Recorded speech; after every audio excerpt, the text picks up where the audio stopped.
Senhor presidente e demais pares, eu fiz questão de vir à tribuna porque eu quero falar de um assunto extremamente grave, atual, que acontece em meu país, o Brasil.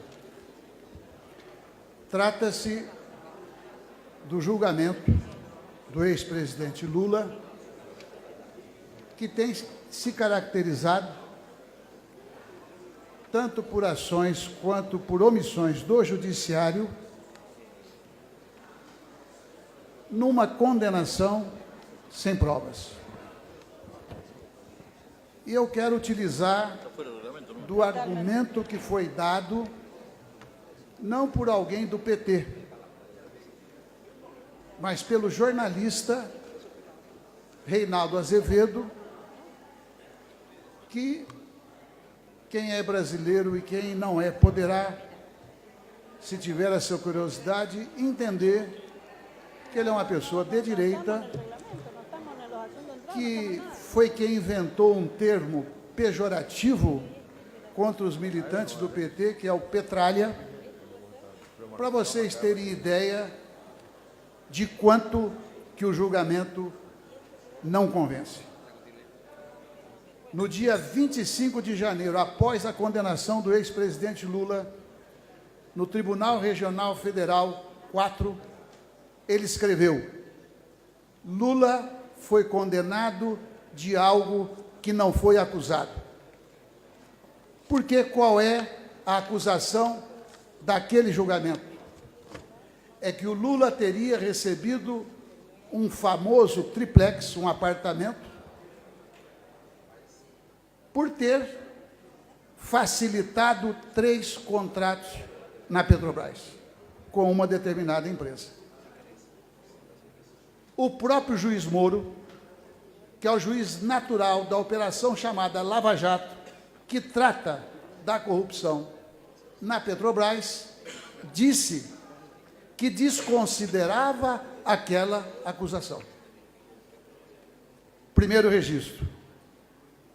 O juiz Sérgio Moro recusa aquela acusação do Ministério Público.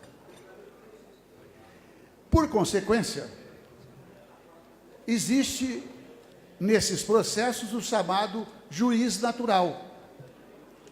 Todos os casos referentes à Lava Jato vão para o juiz natural, doutor Sérgio Moro. No momento que ele diz que não aceita a denúncia de que aquele triplex, que teria beneficiado o ex-presidente Lula a partir de contratos da Petrobras, este tipo de afirmação o exclui como juiz natural. Porque se não tem nada a ver com a Petrobras, não tem nada a ver com a Operação Lava Jato, portanto, o juiz Sérgio Moro não é o juiz natural. Mas se não bastasse isto, ele, quando condena Lula, escreve ato de ofício indeterminado. Ou seja, ele não aponta qual é sequer o crime. E agora eu quero utilizar um argumento também publicado na Folha de São Paulo, através de um jornalista sênior, Jane de Freitas, que é do Conselho Editorial da Folha de São Paulo, onde ele escreve: ato de ofício indeterminado significa inexistente. Isso para dar uma síntese para os senhores e senhoras do quê? Lula é condenado de algo que não foi acusado, porque do que ele foi acusado o próprio juiz afasta. O juiz não diz qual foi a ação do Lula para condená-lo, não há ato de ofício, e mesmo assim ele é condenado. Para piorar, os desembargadores do TRF-4 ampliam a sentença, todos eles dão a sentença de 12 anos e 1 mês.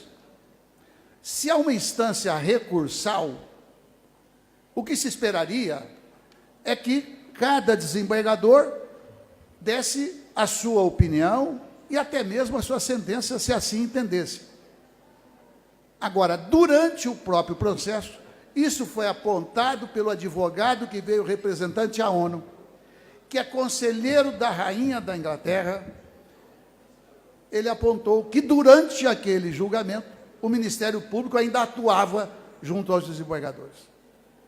Finalmente, qualquer um pode imaginar que fosse possível uma coincidência na sentença. Agora, a vida política do país indica que foi combinado, e eu diria, até acima da vida política do país, a estatística demonstra que vai ser convidado. A combinação de números para se definir qual é a sentença seria, digamos, ao infinito, mas todos eles coincidiram no mesmo número de anos e mais um mês. Portanto, é uma combinação que não poderia ter acontecido. E a presidente do Supremo Tribunal Federal se recusa a colocar em votação aquilo que é algo que a Constituição brasileira diz, que alguém só pode ser condenado depois de ter transitado em julgado. Transitado em julgado é da primeira para a segunda, para a última instância. E como há um ministro do Supremo Tribunal Federal, que eu faço questão de dar o nome, ministro Gilmar Mendes, que pode ser considerado tudo menos aliado do presidente Lula, ele já declarou que ele mudou de opinião. Ou seja, hoje, se for levado ao Supremo, não é para julgar o caso do Lula, é para julgar a presunção de inocência, se ela existe ou não. Porque a presunção de inocência teria que levar até os tribunais superiores. Eu falo isso porque aqui, como já foi registrado inúmeras vezes, é um espaço de expressão daquilo que acontece em nossos países, e neste momento eu faço questão de fazer esse registro, porque o que está acontecendo no Brasil é que a democracia está sendo ferida.